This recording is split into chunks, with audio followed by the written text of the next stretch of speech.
Shalom, nama Devlina Samani, kelas E semester 3, NIM 102-2020-0122, jurusan Pendidikan Anak Usia Dini. Untuk materi teman-teman bisa perhatikan di slide yang sudah saya paparkan. Yang pertama, A. Penelitian eksploratif.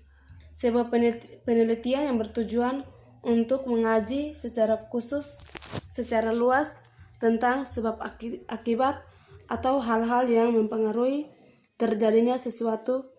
Penelitian ini dilakukan di daerah-daerah yang baru untuk bisa memperluas masalah yang ada. Ciri-ciri penelitian eksploratif: yang pertama, bukan studi struktur. Yang kedua, biaya rendah, interaktif dan terbuka.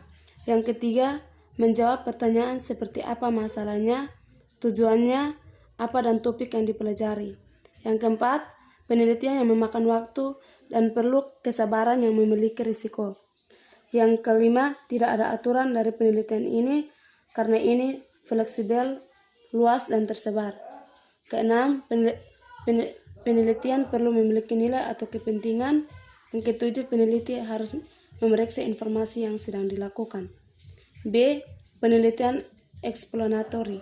Penelitian eksploratori adalah penelitian yang bertujuan untuk menguji suatu teori atau hipotesis guna memperkuat atau mungkin menolak teori dari hasil penelitian yang sudah ada. Ada dua tipe eksplorasi, yaitu yang pertama, penelitian asosiasi, yaitu untuk mengetahui hubungan antar variabel.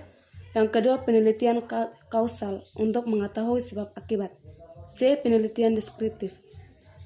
Menurut Hidayat Shah, penelitian deskriptif adalah metode penelitian yang digunakan untuk menemukan pengetahuan yang seluas-luasnya terhadap objek penelitian pada suatu masa tertentu. Yang kedua, langkah-langkah dalam penelitian ilmiah.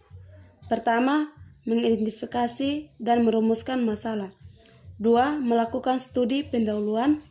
Yang ketiga, merumuskan hipotesis. Yang keempat, mengidentifikasi variabel dan definisi operasional variabel. Yang kelima, menentukan rancangan atau desain penelitian. Yang keenam, menentukan dan mengembangkan instrumen penelitian. Yang ketujuh, menentukan subjek penelitian. Yang kedelapan, melaksanakan penelitian. Yang kesembilan, melakukan analisis data. Yang ke-10, merumuskan hasil penelitian dan pembahasan. Yang ke-11, menyusun laporan penelitian dan melakukan diseminasi. Yang ketiga, jenis-jenis metode pengambilan data penelitian psikologi perkembangan. Pertama, observasi adalah cara mendasar untuk mencari tahu tentang dunia di sekitar kita. Pada makhluk hidup, observasi biasa menggunakan indera. Unsur yang diamati yaitu pelaku, tempat, kegiatan. Yang kedua, tes psikologi adalah penelitian yang dilakukan oleh profesional yang ahli atau biasanya psikolog untuk mengevaluasi emosi, kecerdasan atau fungsi perilaku seseorang. Yang ketiga, pemberian angka kuesioner berupa daftar pertanyaan untuk memperoleh pertanyaan keterangan dari sejumlah respon. Yang keempat, catatan anekdot. Cara atau teknik di dalam pengumpulan data dilakukan secara pengamatan langsung terhadap sikap dan perilaku anak yang muncul secara tiba-tiba atau terjadi secara instan. Yang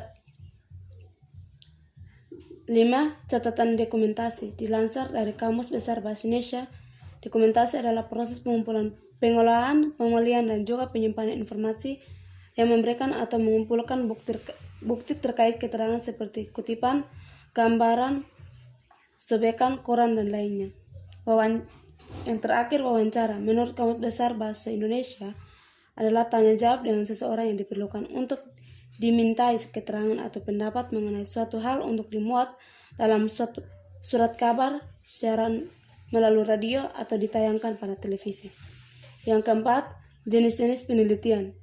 Pertama, studi kasus adalah proses penyelidikan atau pemeriksaan secara mendalam, terperinci dan detail pada suatu peristiwa tertentu atau khusus yang terjadi. Yang kedua, studi kurasional adalah penyelidikan hubungan antar variabel dengan minat utama untuk menentukan bagaimana variabel-variabel tersebut berhubungan satu sama lain dalam situasi yang bersifat natural. Ciri-ciri utama penelitian ini adalah penelitian pada kelompok subjek tertentu. Yang ketiga, studi etnogratif adalah metode penelitian yang diterapkan untuk mengungkap makna sosio-kultural dengan cara mempelajari keseharian, pola hidup, dan interaksi kelompok sosial kultural. Yang keempat, metode eksperimen. Metode ini termasuk dalam metode penelitian kuantitatif.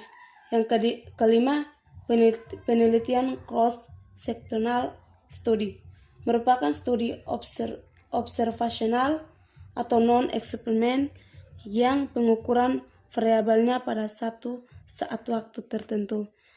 Sekian dan terima kasih